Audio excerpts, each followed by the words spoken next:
Lamiaw eh.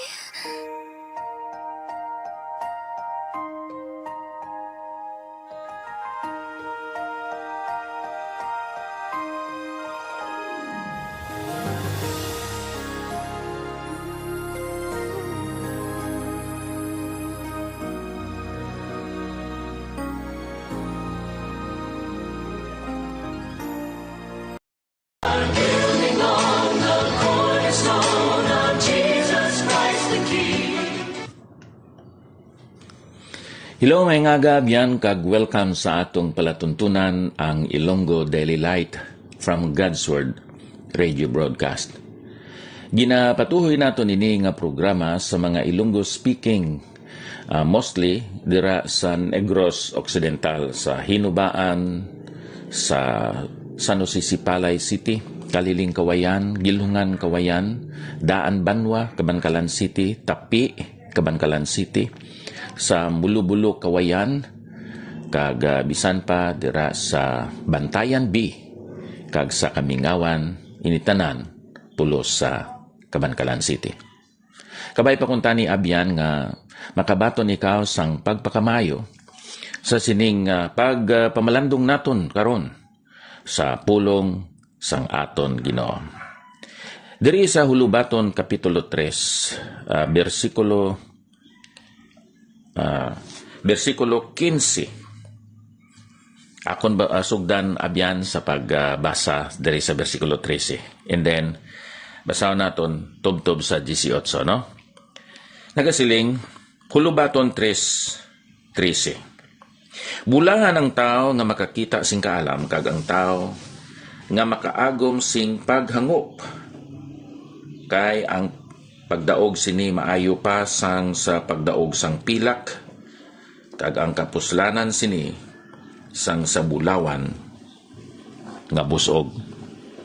Bilidon pa siya sang sa mga ruby, kag wala sing bisan ano sang mga butang nga imo mahandom mapaanggid sa iya.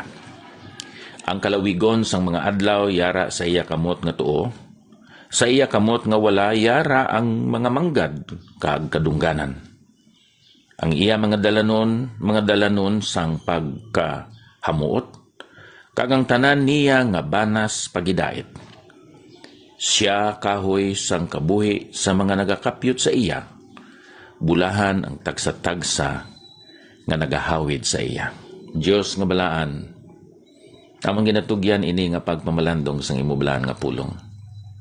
Kabay pa nga imo ini nga hatagan sang duga nga pagpakamayo sa hunahuna, balatyagon, kag kabubuton sang mga nagatanaw karon kag bisan pa sa nagapamati sa sining istasyonan sang radyo. Sa ngalan ni Ginoong Hesus. Amen. Abyan aton nga pagapamalandungan, tunan, kung ano ang mahatag sang kaalam sa mga tao nga matarong. What does wisdom give to the righteous people, men and women? Sa versikulo 13, ang kaalam nagahatag sang matudtuod, genuine, putli nga klase sang kalipay. Siling sang isa, ang kalipay nga iya sang kalibutan nagadepende sa mga nagakalatabo. Pero ang kalipay nga naghalin sa balaan nga espiritu, kalipay ina nga matuod kay ginahikot sang balaan nga espiritu ang aton mga tagipusoon sa pagsunod, sa pagsubay, kag sa pagpasakop sa aton Ginoo.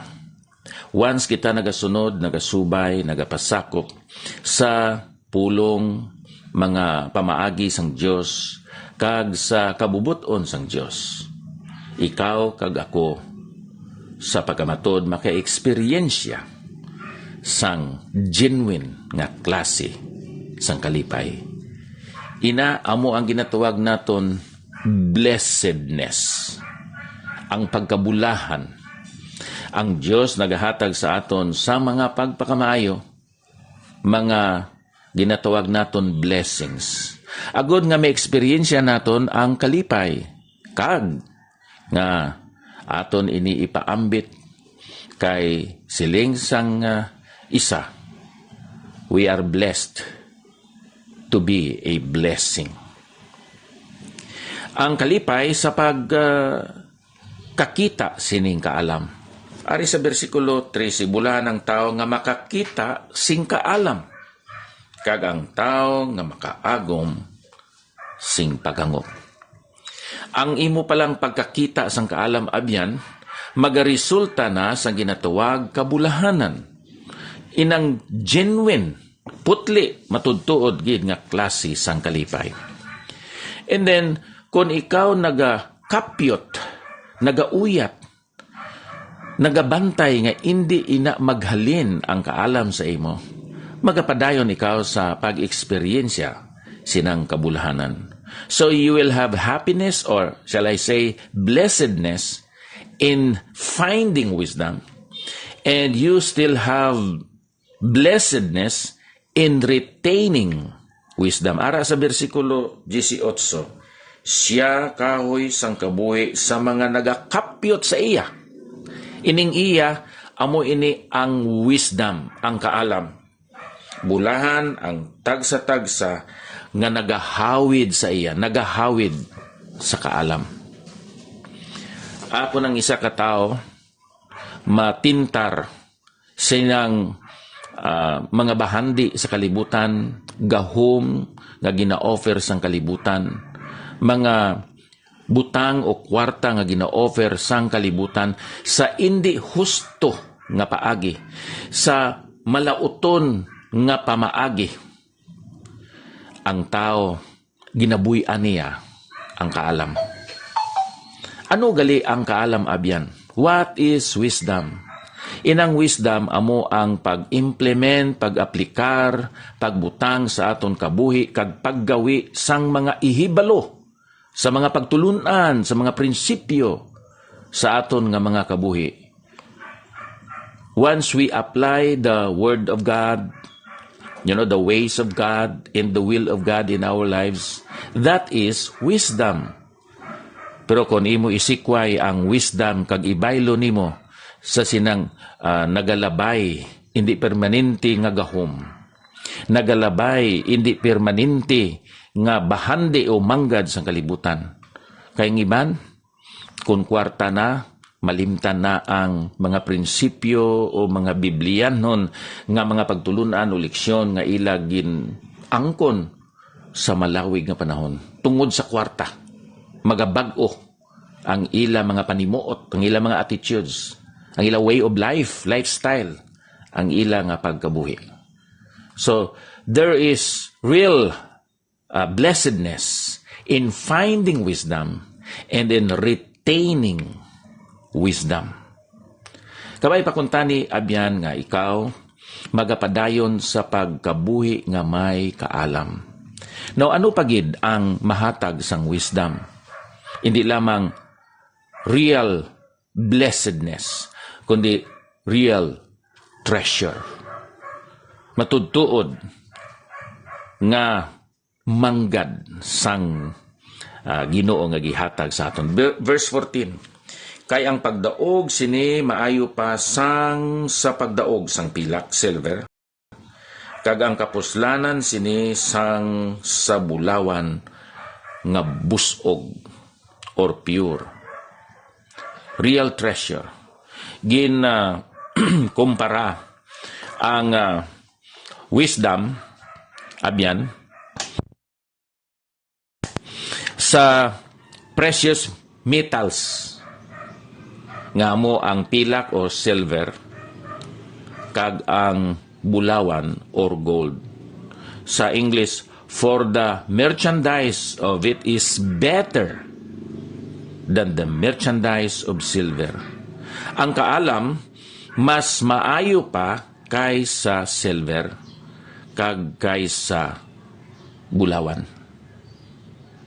O kabay pakuntani ang pilak sang kalibutan, ang bahandi manggad sang kalibutan, ang bulawan nga gina-offer sang kalibutan, hindi magapabag-o sang imo batasan.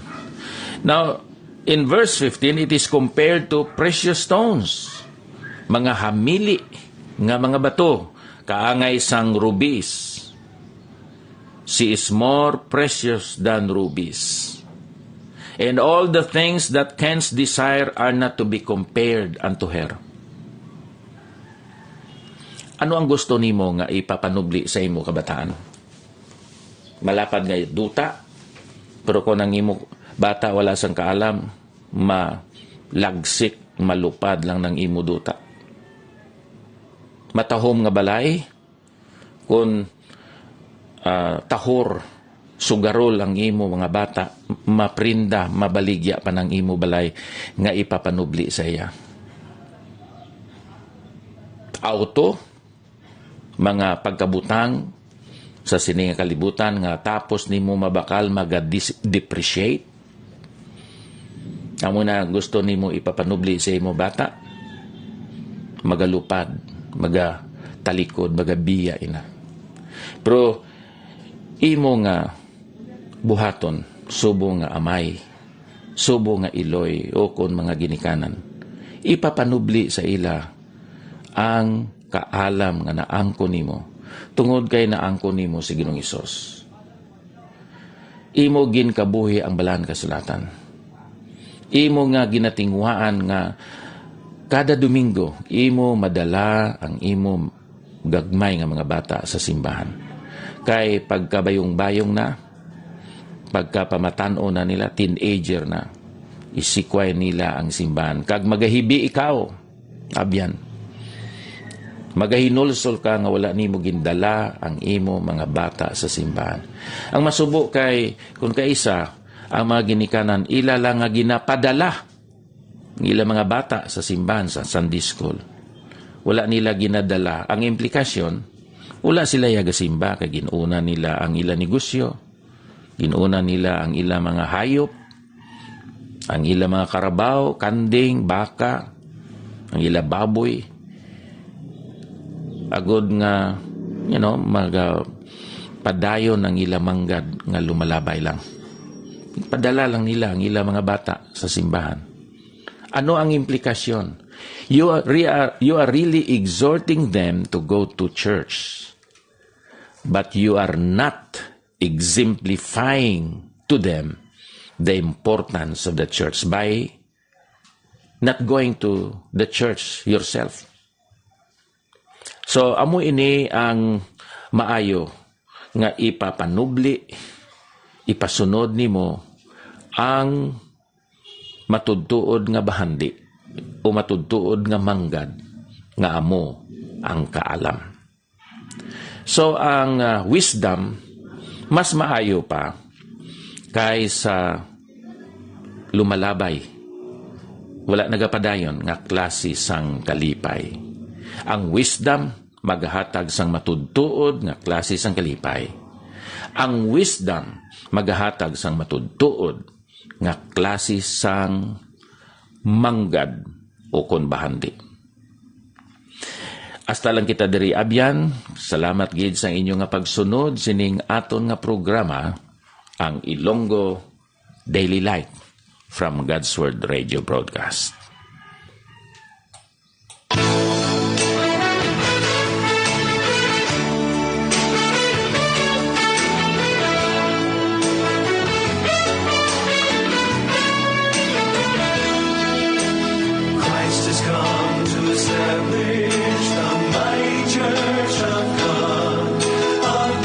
Ako nga ginapangamusta at salamatan si Pastor Arnel Medes na nag-replace ni atong programa dira sa Bantayan B, Gospel Radio nga sa Bantayan B, Kabankalan City, kag sa kay Sister Sharon Guerra.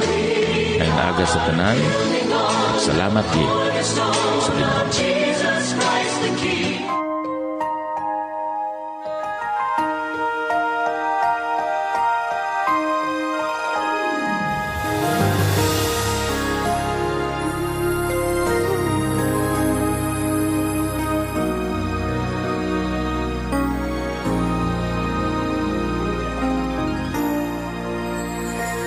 Give thanks with a grateful heart. Give thanks.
music than the others.